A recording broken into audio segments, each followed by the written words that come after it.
আপনি যদি নিজেকে মুসলমান হিসাবে দাবি করেন, আপনি যদি নিজেকে মুসলিম হিসাবে দাবি করেন, আর যদি আপনি রাসূলকে মেনেই থাকেন, তাহলে আপনার জীবনে একটি মাত্র আদর্শই গ্রহণ করতে হবে। কোনো নেতার আদর্শ না, কোনো মানুষের আদর্শ না, কোনো এমপি মন্ত্রীর আদর্শ না। আদর্শ হবে একটাই, সেইটা হলো নবী মুহাম্মাদের আদর্শ। কথা বলেন ঠিক কিনা? আপনি যদি নিজেকে মুসলিম হিসাবে দাবি করেন, আপনি যদি নিজেকে মুসলমান হিসাবে মনে করেন, তাহলে আপনার জীবনে যদি কোনো আদর্শ বাস্তবায়ন করতেই হয়, ওইটা হবে আমার আপনার নবী, সর্বশেষ নবী, সর্বশ্রেষ্ঠ নবী, সবচাইতে দামি নবী, সেইটা হলো নবী মুহাম্মাদের আদর্শ আমাদের জীবনে বাস্তবায়ন করতে হবে। আল্লাহ রাব্বুল আলামিন মানব জাতিকে হেদায়েত করার জন্য যুগে যুগে আল্লাহ রাব্বুল আলামিন অসংখ্য নবী রাসূল এই দুনিয়ার বুকের ভিতরে পাঠিয়ে দিয়েছিল। আল্লাহ রাব্বুল আলামিন অসংখ্য নবী রাসূলকে এই দুনিয়ার বুকে পাঠিয়ে দিয়েছিল, কিন্তু আদমের পর থেকে বিশ্ব নবীর আগ পর্যন্ত যত নবী রাসূলকে আল্লাহ তাআলা এই দুনিয়ার বুকের ভিতরে পাঠিয়েছে, কোন নবী রাসূল কিন্তু সারা পৃথিবীর নবী ছিল না। আমাদের রাসূলের আগ পর্যন্ত যত নবী রাসূল এই দুনিয়ার বুকের ভিতরে আল্লাহ পাঠিয়েছিল, কোন নবী কিন্তু সারা দুনিয়ার, সারা জাহানের নবী ছিল না। আল্লাহ রাব্বুল আলামিন তাদেরকে কোন গোত্রের মাধ্যমে, কোন গোত্রের মাঝে নবী হিসাবে পাঠিয়েছিল, কোন অঞ্চল ভিত্তিক নবী হিসাবে পাঠিয়েছিল। এমন অনেক নবী পাঠিয়েছে যার আওতাধীন একটা জেলা থাকবে, একটা দেশ থাকবে, একটা দেশের নবী। বনি ইসরাইলের এক নবী ছিল। এইরকম আল্লাহ রাব্বুল আলামিন যুগে যুগে যত নবী রাসূল দুনিয়ার বুকের ভিতরে পাঠিয়েছিল, আল্লাহর পয়গম্বর হযরতে মূসা ছিল বনি ইসরাইলদের নবী, ঈসা ছিল আরেক সম্প্রদায়ের নবী, ইউনূস ছিল এক সম্প্রদায়ের নবী, হুদ ছিল এক সম্প্রদায়ের নবী। তার মানে এই জায়গা থেকে বোঝা যায় রাসূলের আগ পর্যন্ত যত নবী রাসূল, লক্ষ লক্ষ নবী রাসূল আল্লাহ তাআলা দুনিয়ার বুকের ভিতরে পাঠিয়েছিল, কিন্তু কোনো কমাই দিতে হবে সাউন্ড, ভিতরেরটা কমাই দেন, ভিতরেরটা। যত নবী রাসূল আল্লাহ রাব্বুল আলামিন দুনিয়ার বুকের ভিতরে পাঠিয়েছিল, কোন নবী রাসূল কিন্তু এই সারা জাহানের, গোটা দুনিয়ার সব মানুষদের নবী রাসূল ছিল না। ভিতরেরটা কমাই দেন। সব নবী রাসূল কিন্তু সারা জাহানের, গোটা দুনিয়ার সব নবী রাসূল ছিল না। কিন্তু আমার আপনার নবী, সর্বশেষ নবী, আখিরি জামানার নবী জনাবে মুহাম্মদুর রাসূলুল্লাহ সাল্লাল্লাহু আলাইহি ওয়াসাল্লামকে আল্লাহ রাব্বুল আলামিন সারা জাহানের, গোটা পৃথিবীর নবী হিসাবে দুনিয়াতে পাঠিয়েছে। আল্লাহ রাব্বুল আলামিন কোরআনুল কারীমের ভিতরে বলে দিয়েছে, ওয়ামা আরসালনাকা ইল্লা রাহমাতাল লিল আলামিন। আল্লাহ রাব্বুল আলামিন বলতেছে যে রাসূলকে দুনিয়ার বুকের ভিতরে পাঠিয়েছে সারা জাহানের রহমত স্বরূপ আল্লাহ তাআলা আমাদের কাছে পাঠিয়েছে। সুতরাং কোন নবী রাসূল সমস্ত পৃথিবীর নবী ছিল না, একমাত্র আমাদের রাসূল কিন্তু সারা জাহানের, গোটা পৃথিবীর কিয়ামত পর্যন্ত যত মানুষ আসবে সবার নবী। কিয়ামত পর্যন্ত যত মানুষ এই দুনিয়ার বুকের ভিতরে আগমন করবে, সব মানুষের নবী কিন্তু আমাদের নবী। আর এই নবীর মাধ্যমে আল্লাহ রাব্বুল আলামিন যেই বিধানগুলো আমাদেরকে দিয়ে দিয়েছে, ওই বিধানগুলো আমাদের জীবনে বাস্তবায়ন করাও আল্লাহ তাআলা আমাদের জন্য ফরজ করে দিয়েছে। দেখেন, একজন মানুষ যখন মুসলমান হয়, কালিমা পড়লো, মুসলমান হলো, মুসলমান হওয়ার পরে তার প্রথম নাম্বার কাজ কিন্তু আল্লাহর ফরজ বিধান নামাজটা আদায় করা। আল্লাহ রাব্বুল আলামিন যেই ফরজ বিধানটা আমাদেরকে দিয়ে পাঠিয়েছে, এইটার এত পরিমাণ গুরুত্ব, এত পরিমাণ ফজিলত, এত পরিমাণ দামি একটা বিষয়। কোনো মানুষ যখন দুনিয়া থেকে বিদায় নিয়ে চলে যাবে, হাসরের ময়দানে যখন ওই মানুষটাকে দাঁড় করানো হবে, ওই মানুষটাকে দাঁড় করানোর পরে আল্লাহ রাব্বুল আলামিন সর্বপ্রথম কিন্তু এই সলাতের হিসাবটা নেবে। কোনো মানুষ যদি এই সলাতের হিসাবটা সঠিকভাবে দিতে পারে, আমার আল্লাহ রাব্বুল আলামিন বিশ্ব নবীর মাধ্যমে আমাদেরকে জানিয়ে দিয়েছে, কোনো মানুষ যদি সলাতের হিসাবটা সঠিক করে দিতে পারবে, আমি আল্লাহ রাব্বুল আলামিন ওই মানুষের জীবনের আর কোনো জিনিসের কোনো হিসাব আমি আল্লাহ নিব না। আল্লাহ রাব্বুল আলামিন বিশ্বনবীর মাধ্যমে জানিয়ে দিয়েছে, যখন কোনো মানুষ বিদায় নিয়ে দুনিয়া থেকে চলে যাবে, ওই মানুষটাকে যখন কবরের ভিতরে রাখা হয়, ওই মানুষটা যদি দুপুরবেলাও মারা যায়, ওই মানুষটাকে যদি রাত্রিবেলায় কবরস্থ করা হয়, আবার ওই মানুষটা রাত্রিবেলায় মারা গেলে যদি সকালবেলা কবরস্থ করা হয়, ওই মানুষটাকে যেই সময়টাতেই কবরের ভিতরে রাখা হবে না কেন, ওই মানুষটাকে দাফন করে যখন সব মানুষগুলো আপন আপন মানুষগুলো যখন নিজ নিজ বাসার ভিতরে চলে আসবে, আপন আপন মানুষগুলো যখন নিজেদের বাসার ভিতরে চলে যাবে, ওই সময় যখন কবরের ভিতরে সওয়াল জবাব করার জন্য যখন আল্লাহর ফেরেশতারা যাবে, ওই সময় কবরের ভিতরে যখন ওই ব্যক্তিটাকে আবার জীবিত করা হবে, ওই জীবিত করার সময় ওই ব্যক্তিটা দেখতে পাইবে যে মাগরিবের সময় হয়ে যাচ্ছে, আসরের সময়টা পার হয়ে যাচ্ছে। আল্লাহ রাব্বুল আলামিন ফেরেশতাদেরকে ডাক দিয়ে বলল, ও আমার ফেরেশতারা একটু ধৈর্য ধরো, ওইকে 2টা মিনিট সময় দাও, দেখো ওর আচরণটা কেমন হয়। কবরের ভিতরে যখন আবার জীবনটা ফিরে পাবে, জীবনটা ফিরে পাওয়ার পরে আল্লাহ তাআলা ফেরেশতাদেরকে বলবে, আমি ওকে একটু অবজারভেশনে রাখছি, একটু ওকে 2টা মিনিট সময় দাও, দেখো ওর আচরণটা এই কবরের ভিতরে এখন কেমন হয়। ওই মানুষটা যখন জীবিত হয়ে যাবে, জীবিত হয়ে যাওয়ার পরে যখন দেখবে আসরের সময়টা পার হয়ে যাচ্ছে, মাগরিবের সময়টা চলে আসতেছে, ওই মানুষটা তখন আসরের নামাজ যে পড়ে নাই, তার মাথার ভিতরে এইটাই কাজ করবে, আমি তো আসরের নামাজ পড়ি নাই, নামাজের সময় পার হয়ে যাচ্ছে, কে আসো, আমাকে ওযুর পানি দাও, আমি একটু ওযু করে আল্লাহর ফরজ বিধান আসরের নামাজটা আদায় করে নেই। আল্লাহর ফেরেশতারা তখন আল্লাহকে ডাক দিয়ে বলবে, আল্লাহ তোমার বান্দা তো আসরের নামাজ পড়ার জন্য ব্যাকুল হয়ে গেছে। আল্লাহ রাব্বুল আলামিন ফেরেশতাদেরকে বলবে, ও ফেরেশতারা তাকে বলে দাও, এখন তুমি আর দুনিয়ার জীবনের ভিতরে বেঁচে নাই, তোমাকে এখন আর নামাজ পড়তে হবে না, নামাজের বিধানটা তোমার উপর আর কার্যকর নাই, তুমি তো এখন দুনিয়া থেকে আখিরাতের জীবনে চলে এসেছো, এখন আর তোমাকে নামাজ পড়তে হবে না। আর আল্লাহ রাব্বুল আলামিন ফেরেশতাদেরকে ডাক দিয়ে বলে দেবে, ও ফেরেশতারা, যেই বান্দাটা মরে যাওয়ার পরে কবরে আসার পরেও আমি আল্লাহকে ভুলে নাই, যেই বান্দাটা মারা যাওয়ার পরে কবরের ভিতরে আসার পরেও আমি আল্লাহর ফরজ বিধান নামাজটাকে ভুলে নাই, ও আমার ফেরেশতারা তোমরা শুনে নাও, শুনে নাও, যেই বান্দাটা নামাজটা ভুলে নাই, ওই বান্দাকে আর কোনো সওয়াল জবাবের দরকার নাই। একটু বলেন না সুবহানাল্লাহ। আল্লাহ রাব্বুল আলামিন বলবে, ওকে আর সওয়াল জবাবের কোনো দরকার নেই, ও তো এখনই পাস হয়ে গেছে। এই জন্য আল্লাহ রাব্বুল আলামিন যুগে যুগে যত নবী রাসূলকে এই দুনিয়ার বুকের ভিতরে পাঠিয়ে দিয়েছিল, সকল নবী রাসূলদের মিশন কিন্তু ছিল একটা, সবাই কিন্তু তার উম্মতদেরকে বলতো যে একমাত্র এক রব, এক ইলাহের তোমরা ইবাদত করবা, এক রবের ইবাদত যদি তোমরা করতে পারো, মৃত্যুর পরে কবরের ভিতরেও তুমি নাজাত পেয়ে যাইবা। এই জন্য দেখেন, আল্লাহ রাব্বুল আলামিন বিশ্বনবীর আগ পর্যন্ত যত নবী রাসূল দুনিয়ার বুকের ভিতরে পাঠিয়েছিল, সব নবী রাসূল সারা পৃথিবীর নবী ছিল না, সারা পৃথিবীর রাসূল ছিল না, একমাত্র আমার নবী, আপনার নবী, সমস্ত মাখলুকাতের নবী, যাকে আল্লাহ রাব্বুল আলামিন রাহমাতুল লিল আলামিন হিসেবে গোটা জাহানের রহমত স্বরূপ আল্লাহ তাআলা দুনিয়াতে পাঠিয়ে দিয়েছিল। দেখেন একবার হযরতে মূসা আলাইহিস সালাতু ওয়াস সালাম আল্লাহর সাথে কথোপকথন করতেছেন। আল্লাহর পয়গম্বর মূসা, আল্লাহ রাব্বুল আলামিন তার সাথে সরাসরি কথোপকথন করত, আল্লাহ রাব্বুল আলামিন তার সাথে সরাসরি কথা বলতো।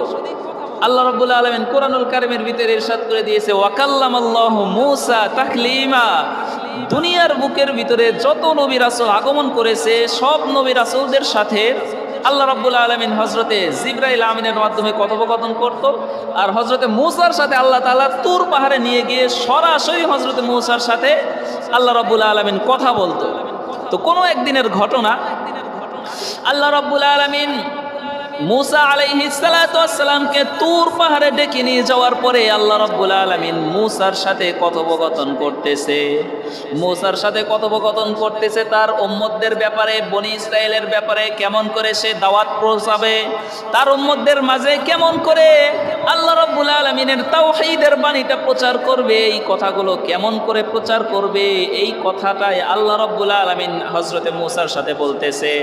প্রায় 1.5-2 ঘন্টা, 2.5 ঘন্টার মতো আল্লাহ তাআলা মূসার সাথে কথা বলেছে। কথা বলা যখন শেষ হয়ে গেল, এবার আল্লাহ তাআলাকে মূসা বলে, আল্লাহ আপনাকে একটা প্রশ্ন করতে চাই, চাই। আপনাকে একটা কথা আমি জিজ্ঞাসা করতে চাই গো আল্লাহ। আল্লাহ বলে, ও মূসা তুমি আমাকে কি বলবা? তোমার প্রশ্ন এখন করো, আমি তো শুনতে চাই, দেখি তুমি কি প্রশ্ন করবা। আল্লাহ রাব্বুল আলামিনকে আল্লাহর পয়গম্বর মূসা আলাইহিস সালাতু ওয়াস সালাম প্রশ্ন করতেছে, ও আল্লাহ, এই যে তুর পাহাড়ে আসার পরে আপনি আমার সাথে প্রায় 2 থেকে 2.5 ঘন্টা কথোপকথন করলেন, আমার উম্মতদের ব্যাপারে আপনি কথা বললেন, কিন্তু এই যে 2 থেকে 2.5 ঘন্টা যে আপনি কথা বললেন, যদি উদাহরণস্বরূপ এইখানে ধরি যে আপনি 300টা শব্দ ব্যবহার করেছেন, 300-র ভিতরে 250 শব্দই তো আপনি বলেছেন আহমাদ আর মুহাম্মাদের কথা। ও আল্লাহ, এই আহমাদ আর মুহাম্মাদ এই ব্যক্তিটা আবার কে? আল্লাহ, আপনি যে আমার সাথে 2.5 ঘন্টা কথা বললেন, আপনি তো আমার নাম একবার বললেন না, আপনি তো আমার নাম একবার উচ্চারণ করলেন না, কিন্তু এই যে আপনি 2.5 ঘন্টার মতো আপনি আমার সাথে কথা বললেন, 2টা নাম আপনি বলতেছেন আহমাদ আর মুহাম্মাদ, এই ব্যক্তিটা কে? আল্লাহ, আপনি আমাকে একটু বলেন, আমি জানতে চাই এই ব্যক্তিটা কে। ইনি কি কোনো আপনার দামি কোনো ফেরেশতা নাকি? আল্লাহ বলে, ও মূসা, না না, ইনি আমার কোনো ফেরেশতা না, ইনি তোমার মতোই একজন পয়গম্বর হবে, কিন্তু তোমার মতো সাধারণ না, ইনি এমন একজন পয়গম্বর হবে যিনি গোটা জাহানের রহমত স্বরূপ এই দুনিয়ার বুকের ভিতরে আগমন করবে। আল্লাহর পয়গম্বর মূসা জিজ্ঞাসা করে, আল্লাহ, সে তাহলে এখন কোথায়, দুনিয়াতে আছে নাকি? আল্লাহ বলে, না না, তাকে এখন আমি দুনিয়াতে পাঠাই নাই, দুনিয়াতে পাঠানোর আগেই আমি আল্লাহর সাথে তার সম্পর্ক হয়ে গেছে। দুনিয়াতে আমি আল্লাহ তাকে এখনো পাঠাই নাই, দুনিয়াতে পাঠানোর আগেই ওই আহমাদ আর মুহাম্মাদ নামের মানুষের সাথে আমি আল্লাহর এত পরিমাণ সম্পর্ক হয়ে গেছে, এই দুনিয়ার বুকের ভিতরে তোমরা যেরকম আমার বন্ধু হবা, ওই আহমাদ আর মুহাম্মাদ দুনিয়াতে আগমন করার পরে সেও আমার বন্ধু হিসেবে গণ্য হয়ে যাবে। কিন্তু তাকে আমি আল্লাহ দুনিয়াতে আসার আগে কেন বন্ধুত্ব করেছি তার সাথে? আল্লাহর পয়গম্বর মূসা জিজ্ঞাসা করতেছে, আল্লাহ, সে তো দুনিয়াতে আসে নাই, আপনি আমার সাথে কথোপকথন করলেন, আমার নাম বললেন না, তার নাম বললেন, কাহিনী কি? তার দাম কেন এত বেড়ে গেল আল্লাহ, আমি আপনার কাছে জানতে চাই।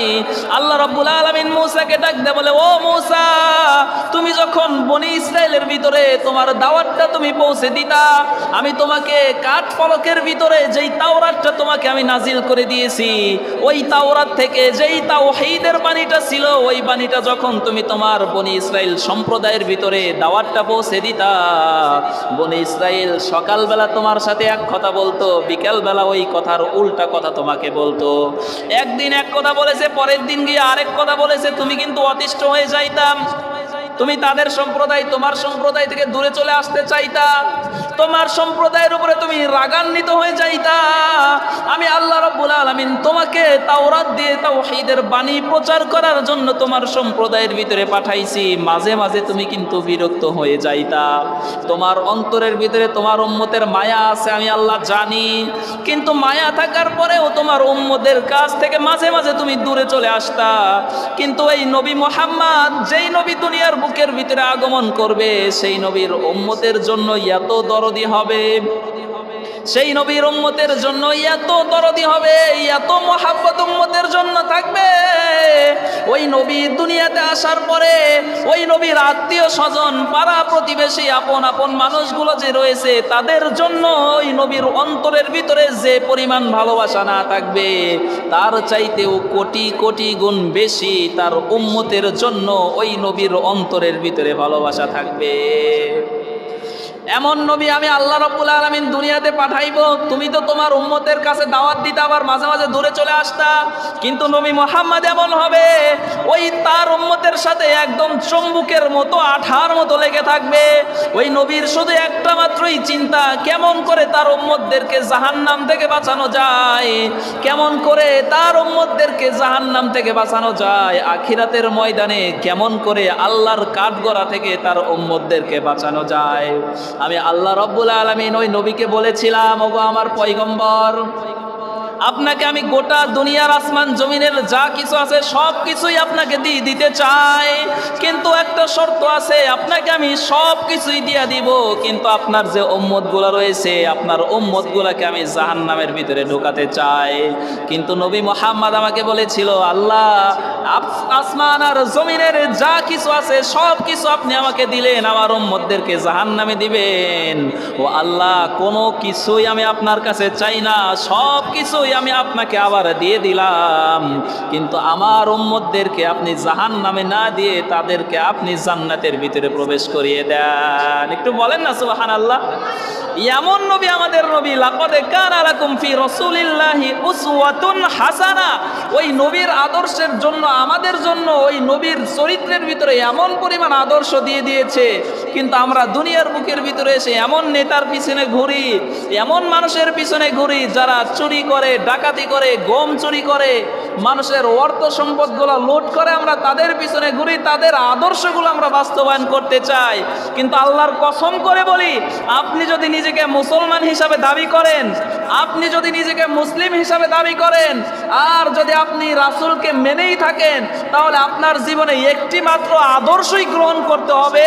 কোনো নেতার আদর্শ না, কোনো মানুষের আদর্শ না, কোনো এমপি মন্ত্রীর আদর্শ না, আদর্শ হবে একটাই, সেইটা হলো নবী মুহাম্মাদের আদর্শ। কথা বলেন ঠিক কিনা?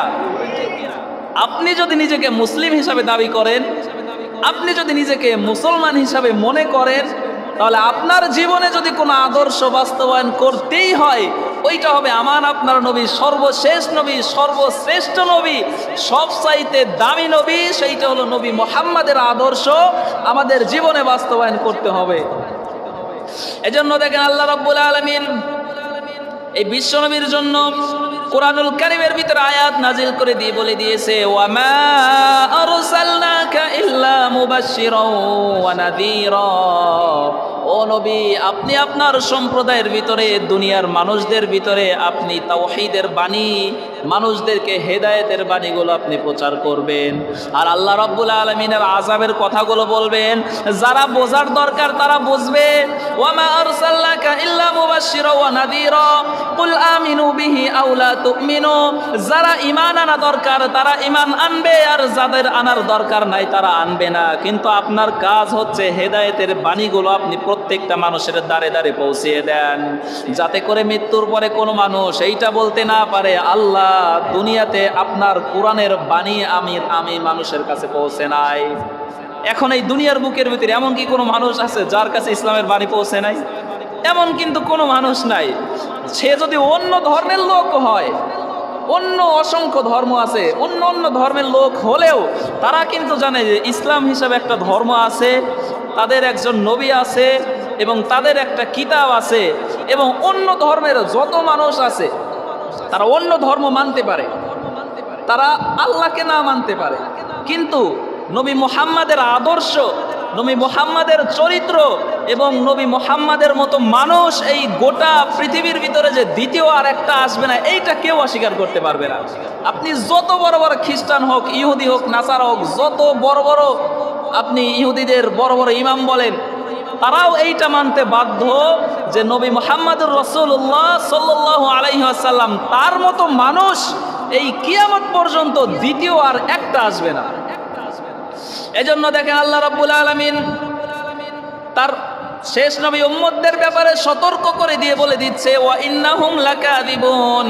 তার উম্মতরা যখন মিথ্যা কথা বলে যাবে, আল্লাহর বাণী তাদের কাছে পৌঁছানোর পরে যারা ওইটা মানবে না, যারা ওইটা না মানার পরে তারা মিথ্যা কথা বলবে, আল্লাহ রাব্বুল আলামিন দুঃখ করে তখন বলতেছে, ওয়া ইন্নাহুম লাকাযিবুন, তারা হবে মিথ্যাবাদী। কেমন করে মিথ্যাবাদী হবে? আল্লাহ তো শেষ নবীর উম্মতদেরকে জাহান্নামে দিতেও কষ্ট পান। কেমন করে কষ্ট পান একটু খেয়াল করে শুনবেন। শয়তান একবার আল্লাহ তাআলাকে চ্যালেঞ্জ করেছিল, আল্লাহ এই যে আপনি আমাকে জাহান্নামী বানিয়েছেন, এই দুনিয়ার বুকের ভিতরে এমন কোনো জায়গা নাই, এই দুনিয়ার জমিনের ভিতরে এমন কোনো জায়গা নাই আল্লাহ আমি আপনাকে সেজদা দেই নাই। আপনার কুদরতি পায়ে আল্লাহ আমি এমন কোনো জায়গা নাই যেই জায়গাতে আমি আল্লাহ আপনাকে সেজদা দেই নাই। শয়তান আল্লাহ তাআলাকে বলতেছে, আল্লাহ আপনি জীবনে যাই বলেছেন আমি সব কিছুই শুনেছি, আপনি আমাকে যাই বলেছেন সব কিছুই তো আমি শুনেছি, আপনাকে এত এত সেজদা করলাম, আপনার এত এত ইবাদত করলাম আল্লাহ, তারপরেও আপনি আমাকে জাহান্নামী বানিয়ে দিলেন মাত্র একটি কাজের কারণে। আপনি আমাকে আদমকে সেজদা করতে বলেছিলেন, আমি করি নাই, সামান্য একটি কাজের কারণে আল্লাহ আপনি আমাকে জাহান্নামী বানিয়ে দিলেন।